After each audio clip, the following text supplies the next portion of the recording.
अच्छा, ओम शांति। 25/9/2025 प्रातः मुरली। ओम शांति। बाप दादा मधुबन। बाबा कहे, मीठे बच्चे। हाँ जी मीठे बाबा, यह ड्रामा का खेल एक्यूरेट चल रहा है।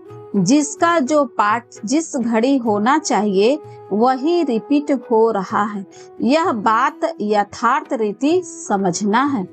प्रश्न है, तुम बच्चों का प्रभाव कब निकलेगा? अभी तक किस शक्ति की कमी है? उत्तर है, जब योग में मजबूत होंगे तब प्रभाव निकलेगा। अभी वह जोहर नहीं है, याद से ही शक्ति मिलती है। ज्ञान तलवार में याद का जोहर चाहिए, जो अभी तक कम है। अगर अपने को आत्मा समझ बाप को याद करते रहो तो बेड़ा पार हो जाएगा। यह सेकंड की ही बात है। ओम शांति। रूहानी बच्चों को रूहानी बाप बैठ समझाते हैं। रूहानी बाप एक को ही कहा जाता है, बाकी सब है आत्माएं। उनको परम आत्मा कहा जाता है। बाप कहते हैं, मैं भी हूँ आत्मा, परंतु मैं परम सुप्रीम सत्य हूँ। मैं ही पतित पावन ज्ञान का सागर हूँ। बाप कहते हैं, मैं आता ही हूँ भारत में बच्चों को विश्व का मालिक बनाने।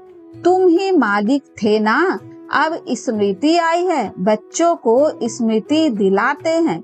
तुम पहले पहले सतयुग में आए, फिर पाठ बजाते 84 जन्म भोग, अब पिछाड़ी में आ गए हो।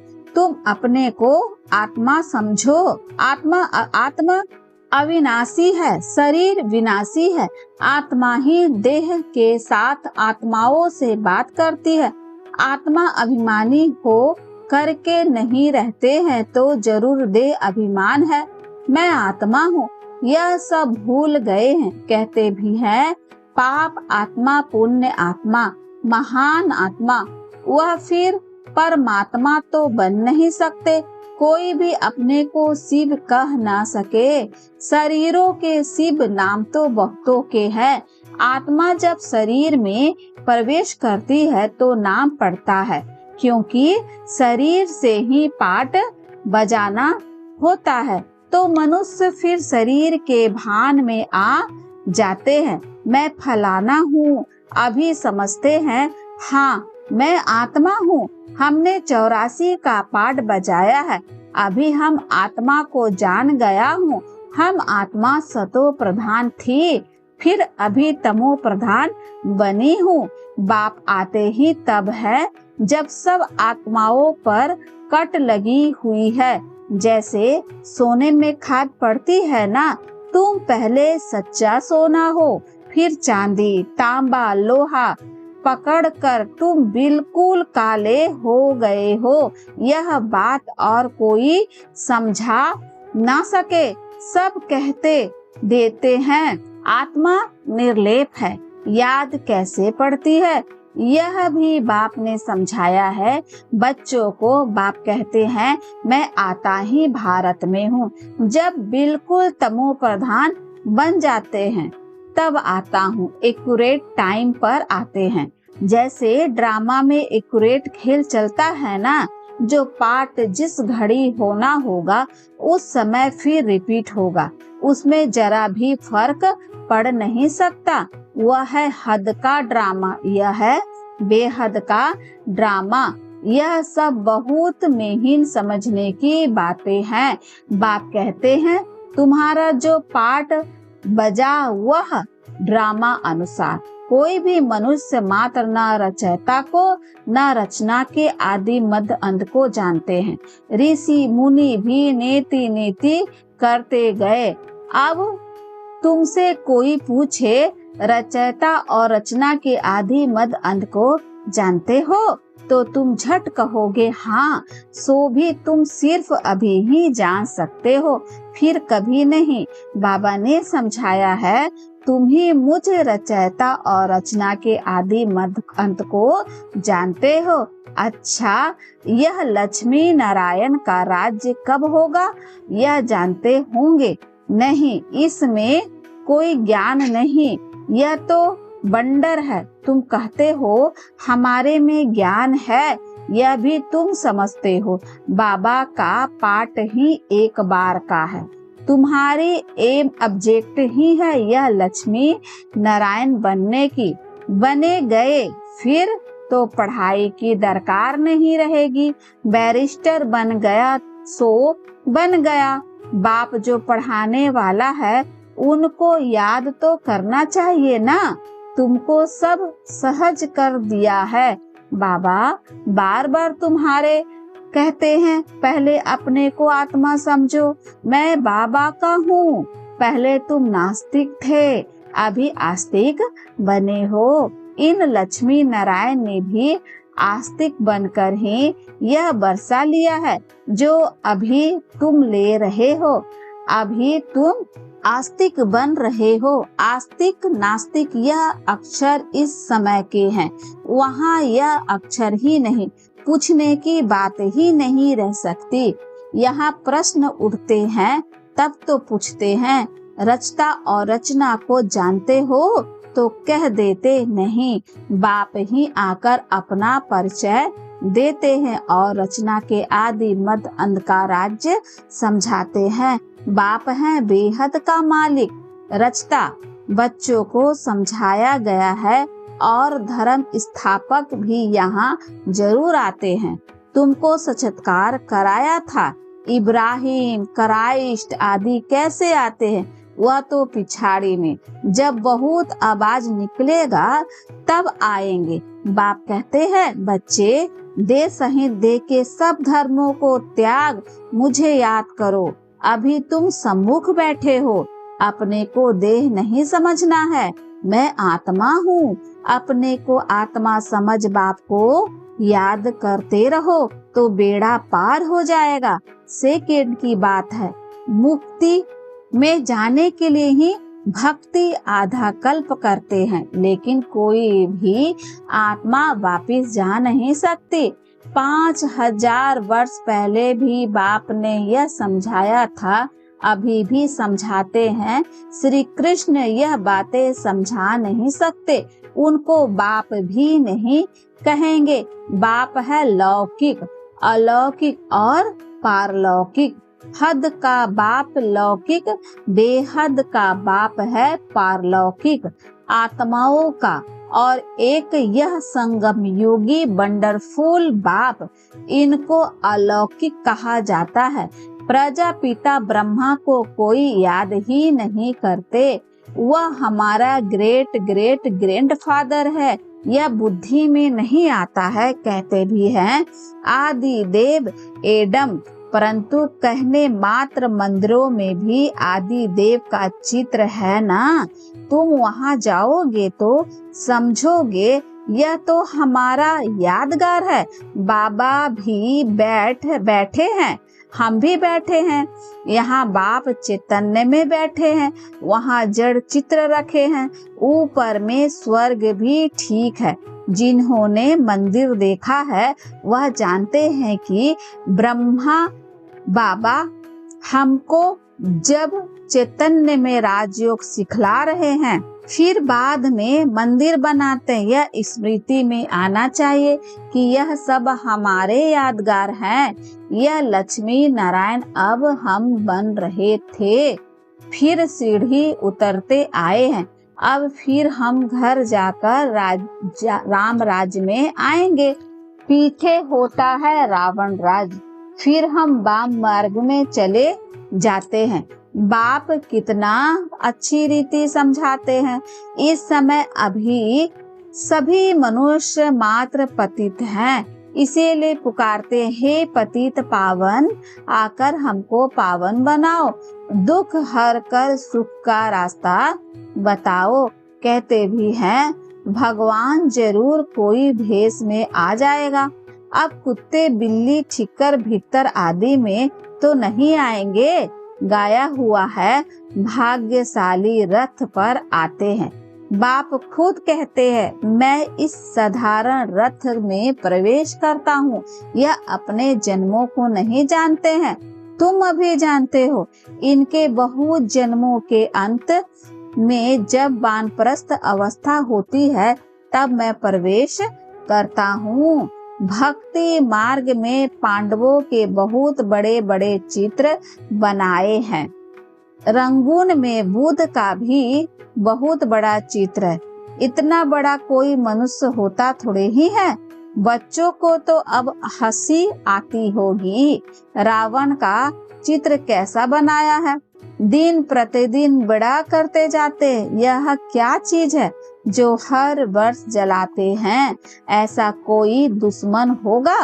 दुश्मन का ही चित्र बनाकर जलाते हैं। अच्छा, रावण कौन है। कब दुश्मन बना है जो हर वर्ष जलाते आते हैं। इस दुश्मन का किसी को भी पता नहीं है। उनका अर्थ कोई बिल्कुल नहीं जानते। बाप समझाते हैं वह है ही रावण संप्रदाय, तुम हो राम संप्रदाय। अब बाप कहते हैं गृहस्थ व्यवहार में रहते कमल फूल समान बनो और मुझे याद करते रहो। कहते हैं बाबा हंस और बगले इकट्ठे कैसे रह सकते हैं। खींच खींच होती है सो तो जरूर होगा, सहन करना पड़ेगा। इसमें बड़ी युक्तियाँ भी है। बाप को कहा जाता है रांझू रमजबाज। सब उनको याद करते हैं ना। हे भगवान दुख हरो, रहम करो, लिबरेट करो। वे लिबरेटर बाप सबका एक ही हैं। तुम्हारे पास कोई भी आते हैं तो उनको अलग अलग समझाओ। कराची में एक एक को अलग अलग बैठ समझाते थे। तुम बच्चे जब योग में मजबूत हो जाओगे तो फिर तुम्हारा प्रभाव निकलेगा। अभी अर्जुन वह जौहर नहीं है। याद से भक्ति मिलती है, पढ़ाई से शक्ति नहीं मिलती है। याद से शक्ति मिलती है, पढ़ाई से शक्ति नहीं मिलती है। ज्ञान तलवार है, उसमें याद का जौहर भरना है। वह शक्ति कम है। बाप रोज कहते रहते हैं बच्चे याद की यात्रा में रहने से तुमको ताकत मिलेगी। पढ़ाई में इतनी ताकत नहीं है। याद से तुम सारे विश्व के मालिक बनते हो। तुम अपने लिए ही सब कुछ करते हो। बहुत आए फिर गए। माया भी दुस्तर है, बहुत नहीं आते हैं। कहते हैं ज्ञान तो बहुत अच्छा है, खुशी भी होती है। बाहर गया खल्लास, जरा भी ठहरने नहीं देते। कोई कोई को बहुत खुशी होती है। ओहो अब बाबा आए हैं, हम तो चले अपने सुख धाम। बाप कहते हैं अभी पूरी राजधानी स्थापन ही कहाँ हुई है। तुम इस समय हो ईश्वरीय संतान, फिर होगे देवताए। डिग्री कम हो गई ना। मीटर में पॉइंट होती है, इतनी पॉइंट कम। तुम अभी एकदम ऊंच बनते हो, फिर कम होते होते नीचे आ जाते हो। सीढ़ी नीचे उतरना ही है। अब तुम्हारी बुद्धि में सीढ़ी का ज्ञान है। चढ़ती कला सर्व का भला, फिर धीरे धीरे उतरती कला होती है। शुरू से लेकर इस चक्र को अच्छी रीति समझना है। इस समय तुम्हारी चढ़ती कला होती है, क्योंकि बाप साथ है ना। ईश्वर जिसको मनुष्य सर्वव्यापी कह देते हैं, वह बाबा मीठे मीठे बच्चे कहते रहते हैं और बच्चे फिर बाबा बाबा कहते रहते हैं। बाबा हमको पढ़ाने आए हैं। आत्मा पढ़ती है, आत्मा ही कर्म करती है। हम आत्मा शांत स्वरूप हूँ, इस शरीर द्वारा कर्म करती हूँ। अशांत अक्षर ही तब कहा जाता है जब दुख होता है। बाकी शांति तो हमारा स्वधर्म है। बहुत कहते हैं मन की शांति हो। अरे आत्मा तो स्वयं शांत स्वरूप है, उनका घर ही है शांति धाम। तुम अपने को भूल गए हो। तुम तो शांति धाम के रहने वाले थे। शांति वहाँ ही मिलेगी। आजकल कहते हैं एक राज्य एक धर्म एक भाषा हो, वन राष्ट्र वन रिलीजन, वन गॉड। अब गवर्नमेंट लिखती भी है वन गॉड है, फिर सर्वव्यापी क्यों कहते हैं? वन गॉड तो कोई मानता ही नहीं है। तो अब तुमको फिर यह लिखना है, लक्ष्मी नारायण का चित्र बनाते हो, ऊपर में लिख दो सतयुग में जब इन्हों का राज्य था तो one guide one deities religion था, परंतु मनुष्य कुछ समझते नहीं है, अटेंशन नहीं देते। अटेंशन उनका जाएगा जो हमारे ब्राह्मण कुल का होगा, और कोई नहीं समझेंगे। इसीलिए बाबा कहते हैं अलग अलग बिठाओ, फिर समझाओ, फार्म भरवाओ तो मालूम पड़ेगा, क्योंकि कोई किसी को मानने वाला होगा, कोई किसी को। सबको इकट्ठा कैसे समझाएंगे? अपनी अपनी बात सुनाने लग पड़ेंगे। पहले पहले तो पूछना चाहिए, कहाँ आए हो? बीके का नाम सुना है? प्रजापिता ब्रह्मा तुम्हारा क्या लगता है? कभी नाम सुना है? तुम प्रजापिता ब्रह्मा की संतान नहीं हो। हम तो प्रैक्टिकल में हैं, हो तुम भी, परंतु समझते नहीं हो। समझाने की बड़ी युक्ति चाहिए। अच्छा, मीठे मीठे सिख लद्दे बच्चों प्रति माता पिता बाप दादा का याद प्यार और गुड मॉर्निंग। रूहानी बाप की रूहानी बच्चों को नमस्ते। हम रूहानी बच्चों की ओर से रूहानी माता पिता बाप दादा को याद प्यार और नमस्ते बाबा, नमस्ते बाबा, शुक्रिया बाबा, शुक्रिया बाबा, शुक्रिया। धारणा के लिए मुख्तार है। पहला, मंदिरों आदि को देखते सदा यह स्मृति रहे कि यह सब हमारे ही यादगार है। अब हम ऐसा लक्ष्मी नारायण बन रहे हैं। दूसरा, गृहस्थ व्यवहार में रहते कमल फूल समान रहना है। हंस और बगुले साथ हैं तो बहुत युक्ति से चलना है, सहन भी करना है। वरदान है, एकता और संतुष्टता के सर्टिफिकेट द्वारा सेवा में सदा सफलता मूर्त भव। एकता और संतुष्टता के सर्टिफिकेट द्वारा सेवा में सदा सफलता मूर्त भव। सेवाओं में सफलता मूर्त बनने के लिए दो बातें ध्यान में रखनी है। एक, संस्कारों में मिलाने की यूनिटी, और दूसरा, स्वयं भी सदा संतुष्ट रहो तथा दूसरों को भी संतुष्ट करो।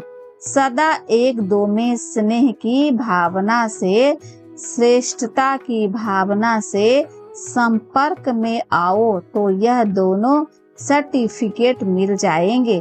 फिर आपकी प्रैक्टिकल जीवन बाप के सूरत का दर्पण बन जाएगी, और उस दर्पण में बाप जो है, जैसा है वैसा दिखाई देगा। स्लोगन है, आत्मा स्थिति में स्थित होकर अनेक आत्माओं को जिया दान दो तो दुआएं मिलेगी। आत्मा स्थिति में स्थित होकर अनेक आत्माओं को जिया दान दो तो दुआएं मिलेगी। अव्यक्त इशारे हैं। अब लगन की अग्नि को प्रज्वलित कर योग को ज्वाला रूप बनाओ। जैसे अग्नि में कोई भी चीज डालो तो नाम रूप गुण सब बदल जाता है, ऐसे जब बाप के याद में लगन की अग्नि में पड़ते हो तो परिवर्तन हो जाते हो। मनुष्य से ब्राह्मण बन जाते, फिर ब्राह्मण से फरिश्ता, सो देवता बन जाते। लगन की अग्नि से ऐसा परिवर्तन होता है जो अपनापन कुछ भी नहीं रहता। इसीलिए याद को ही ज्वाला रूप कहा जाता है। अच्छा, ओम शांति।